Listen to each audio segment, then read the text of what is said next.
Oke, baiklah pemirsa, terima kasih Anda masih bersama kami dan juga tentunya saya masih bersama dengan Bapak Suryana selaku Kepala Kantor Bea Cukai Kediri. Nah, ini bisa dijelaskan ini terkait prestasi yang sudah diraih selama ini, Pak. Ya, kita yang prestasi kita pada tahun kemarin dan sampai saat ini ada beberapa yang pemasukan barang-barang yang dilarang ya melalui kantor pos. Jadi barang dari sisi pornografi juga ada barang kecil tentang barang-barang terlarang, obat-obatan terlarang seperti itu yang kita cegah untuk bisa beredar di sini.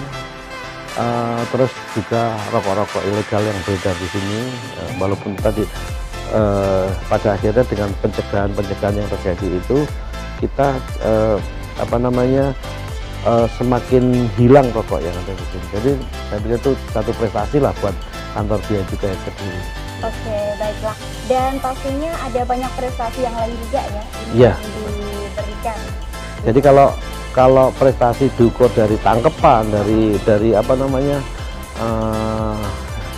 seperti tadi saya sampaikan, kalau tangkapan itu yang dari kantor pos, terus rokok-rokok ilegal. Jadi istilahnya kalau itu dianggap sebagai prestasi, bagaimana industri yang ada di sini jadi betul berkembang. Bagaimana masyarakat usaha di wilayah Kediri itu bisa tadinya jualan lokal jadi jualan internasional. Juga kita dorong mereka itu untuk ada fasilitas bea cukai yang bisa dimanfaatkan mereka agar lebih bersaing dalam perdagangan internasional. Kalau itu dianggap satu prestasi, ya mungkin itu. Jadi saya perintahnya pimpinan memang bagaimana bea cukai lebih berperan mengedukasi, berperan dalam meningkatkan perekonomian masyarakat di wilayah kerjanya masing-masing, menggali potensi-potensi perekonomian yang ada sehingga kita tidak hanya pada tataran lokal tapi kepada internasional. Oke, luar biasa ya. Baiklah pemirsa, ini sebelum kita beranjak lebih jauh lagi, kami juga akan berikan informasi dan juga tayangan kepada Anda terkait dengan berita pemusnahan rokok dari Bea Cukai Kediri. Dan mari kita saksikan bersama.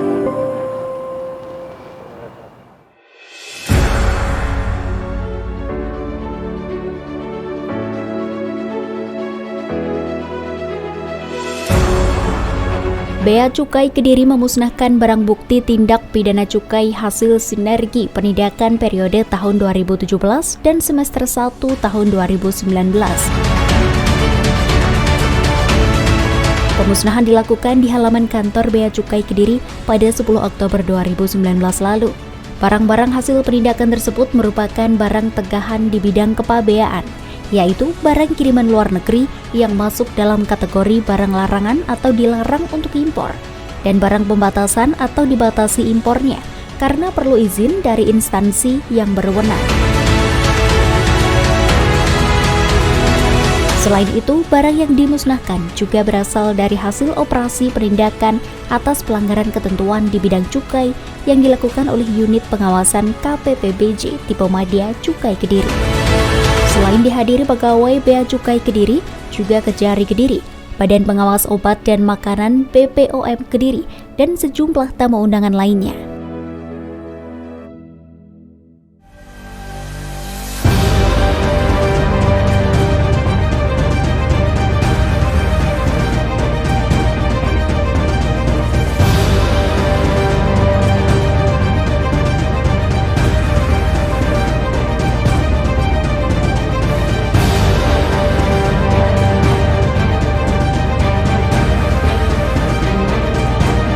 Acara pemusnahan dilakukan dengan simbolis oleh perwakilan dari instansi. Bea Cukai Kediri bekerja sama menggunakan informasi masyarakat dan sinergi antar instansi pemerintah untuk memberantas peredaran rokok dan miras ilegal. Pemusnahan barang milik negara ini menjadi bukti nyata komitmen Bea Cukai Kediri dalam melindungi masyarakat baik dari sisi keamanan, kesehatan, merusak moral, dan lingkungan hidup.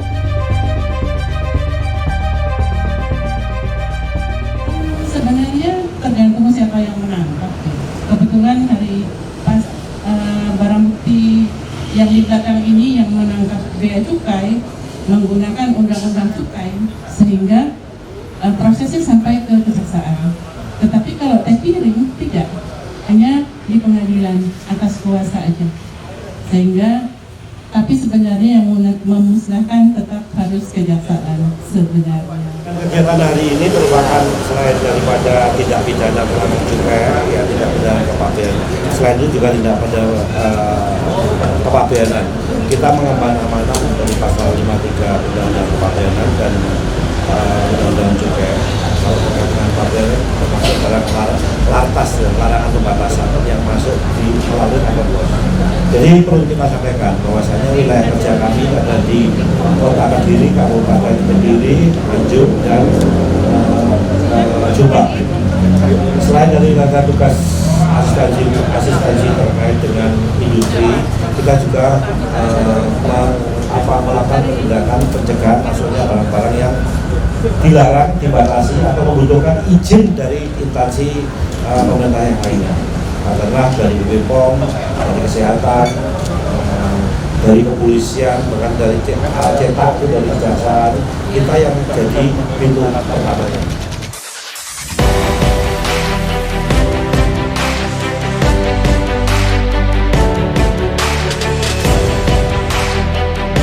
Kegiatan pemusnahan barang milik negara ini merupakan komitmen nyata dari Kantor Bea Cukai Kediri dalam rangka mengemban 4 pilar tugas pokok dan fungsi institusi Bea dan Cukai, di mana selain sebagai revenue collector, trade facilitator, industrial assistance, juga menjalankan fungsi sebagai community protector, yaitu kewajiban Bea dan Cukai dalam melindungi masyarakat dengan cara mencegah masuknya barang berbahaya, baik dari sisi keamanan, kesehatan, merusak moral, lingkungan hidup, dan sebagainya.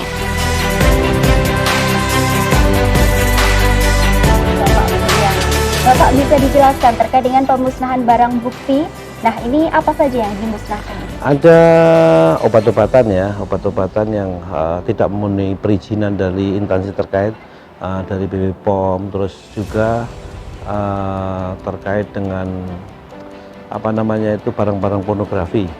Kayak seks toys yang banyak itu, terus juga terkait dengan rokok-rokok hasil operasi pasar itu yang mau kita musnahkan. Juga ada penindakan atas minuman mengandung etil alkohol, jadi dalam rangka untuk juga mencegah beredarnya rokok-rokok beredarnya minuman-minuman yang liar ya, minuman liar itu tidak terdaftar, sehingga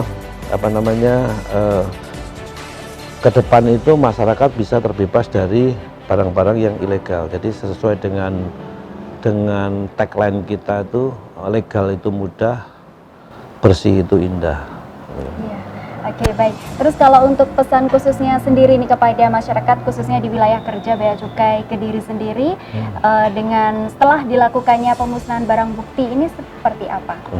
Ini bisa jadi kan ketidaktahuan masyarakat terkait dengan kegiatan importasi itu ada barang yang dilarang, ada yang dibatasi gitu. Dari hasil tangkapan tindakan kita itu, kebanyakan kalau dari kantor pos itu terkait barang-barang yang mereka tidak bisa memenuhi persyaratan. Jadi kami anggap itu bisa jadi mereka nggak paham. Makanya kepada masyarakat saya harapkan Bea Cukai sangat terbuka sekali untuk memberikan pencerahan terkait dengan perdagangan internasional dan ketentuan dengan larangan pembatasan. Jadi berbagai komunitas-komunitas yang ada, kalau memang menghendaki untuk